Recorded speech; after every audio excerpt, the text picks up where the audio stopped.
تو ہمارے میزائلوں کے نام بھی انہی کے نام پہ ہیں۔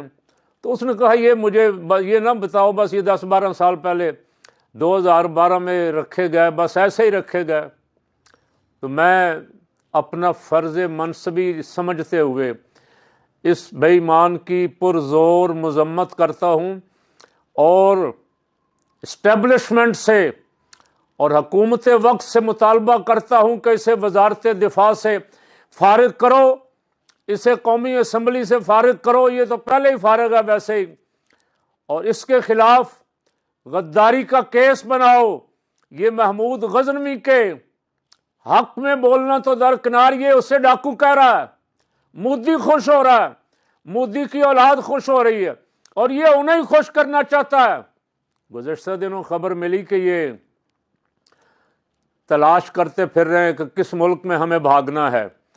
تو میرا اندازہ یہ ہے کہ یہ لگتا ہے سینہ واجد کی طرح انڈیا میں پناہ کے لیے رستہ ہموار کر رہا ہے۔ ایسے بے ضمیر، ایسے قوم فروش جو قوموں کو بہت سستا فروخت کر دیتے ہیں، ان کو پناہ کے لیے بھی جگہ نہیں ملتی، اور قبر کے لیے بھی اپنے وطن میں جگہ نہیں ملتی۔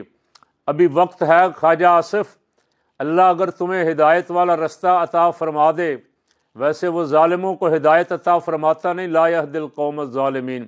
توبہ کرو۔ ایک مجاہد عظیم، اسلام کے ہیرو، ملت اسلامیہ کے ہیرو، وہ صرف افغانستان کا ہیرو نہیں تھا، وہ پوری ملت اسلامیہ کا ہیرو تھا۔ اور داتا گنج بخش علی حجویری رحمۃ اللہ علیہ جس شہر سے تھے، غزنی، وہ اسی شہر کا باسی تھا، اور داتا صاحب رحمۃ اللہ علیہ کا فیض یافتہ تھا۔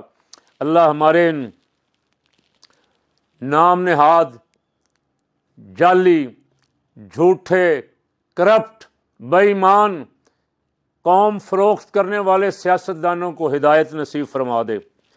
نبیل گبول صاحب نے کل ایک پیشن گوئی کی ہے کہ شہباز شریف ریٹائر کیا جا رہا ہے، اور شہباز شریف کی جگہ محترمہ مریم نواز صاحبہ ٹرائی مار رہی ہیں اور کوشش پوری کر رہی ہیں۔ 4 گھنٹے کی ملاقات بھی وہ کر کے آئیں 1 to 1 ملک کی اعلیٰ مقتدر شخصیت سے، لیکن بقول نبیل گبول کے مریم نواز سے بھی کام سنبھلے گا نہیں، مریم نواز کا چانس نہیں بنے گا۔ مریم نواز کی بجائے وہ کہتے ہیں نون لیگ ناکام ہو گئی، نون لیگ نے ہمیں دھوکہ دیا، اگر اس ملک کو کچھ چلا سکتا ہے تو بلاول بھٹو زرداری چلا سکتا ہے۔ اس لیے شہباز شریف کو فارغ کرو، مریم کو بھی فارغ کرو، اور بلاول زرداری کو چانس دو۔ تو میرا وجدان تو یہ کہتا ہے دونوں کی چھٹی ہو رہی ہے، نہ بلاول نہ مریم، کوئی اور ہی آ رہا ہے۔ مذاکرات آج شروع ہیں، اور مذاکرات تقریباً 3 بجے سے شروع۔ مذاکرات دونوں طرفین کی ضرورت تھی، بلکہ ملک اور قوم کی ضرورت ہے کہ مذاکرات کامیاب ہوں۔ حکومت مل بیٹھ کے مسائل حل کرنے کی بار بار جو کہہ رہے ہیں، سیاسی استحکام کے بغیر معاشی استحکام نہیں آ سکتا۔ ایک طرف یہ کہہ رہے ہیں، دوسری طرف دھڑا دھڑ گرفتاریاں کری جا رہے ہیں، عدالتیں چھوڑتی ہیں پھر گرفتار کر لیتے ہیں۔ تو صحیح رستہ یہی ہے، بیٹھ جائیں، مذاکرات کریں، اور معاملات افہام و تفہیم کے ساتھ حل کر کے ملک کو آگے لے جائیں۔ اپنا اپنا نہ سوچیں، خدا کے لیے اس ملک کا سوچیں، ملک کی عوام کا سوچیں۔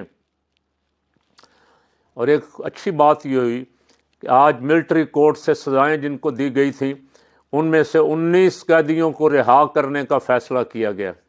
کہا گیا کہ انہوں نے پٹیشن دائر کی تھی یا معافی کی درخواست دی تھی، بہت اچھا ہے، بلکہ بہت اچھا تو یہ ہوتا کہ تمام قیدیوں کی رہائی کا اعلان کر دیا جاتا، تاکہ عالمی سطح پہ جو ہماری بدنامی ہو رہی ہے، عالمی سطح پہ جو ملٹری کورٹ سے سزائیں ہیں، جو ان کو جس نظر سے دیکھا جا رہا ہے اور پاکستان پہ پریشر آ رہا ہے، بڑا دل کر کے ہمارے مقتدر صاحبان دل بڑا کر کے کہتے کہ سزائیں تو ملٹری کورٹ نے دے دی تھیں، لیکن ہم سب کے لیے عام معافی کا اعلان کرتے ہیں۔ میرا خیال اگر یہ کر دیتے تو ان مذاکرات سے بھی پہلے یہ ایک بہت بڑی خبر، آج بھی یہ 19 افراد کو رہا کیے جانے کا فیصلہ، یہ بھی اچھی خبر، اس کی بھی میں تعریف کرتا ہوں۔ لیکن اگر سب کو رہا کرنے کا اعلان کر دیا جاتا تو ایک بہت بڑا مسئلہ حل ہو جاتا، اندرونی بھی اور بیرونی دباؤ سے بھی ہم بچ جاتے۔ میں دعا کر رہا ہوں، آپ بھی دعا کریں کہ اللہ اپنی اپنی ضد اور اپنی اپنی عناد سے ہٹ کے ہمیں ملک کے لیے، ملک کے عوام کے لیے، ملک کی ترقی کے لیے اپنے اپنے فیصلے کرنے کی، اپنے اپنے منصوبے بنانے کی توفیق عطا فرمائے، اور یہ مذاکرات کامیاب ہو جائیں، سیاسی استحکام آ جائے، تاکہ اس ملک میں معاشی استحکام آئے گا تو عوام کا کو بھلا ہوگا۔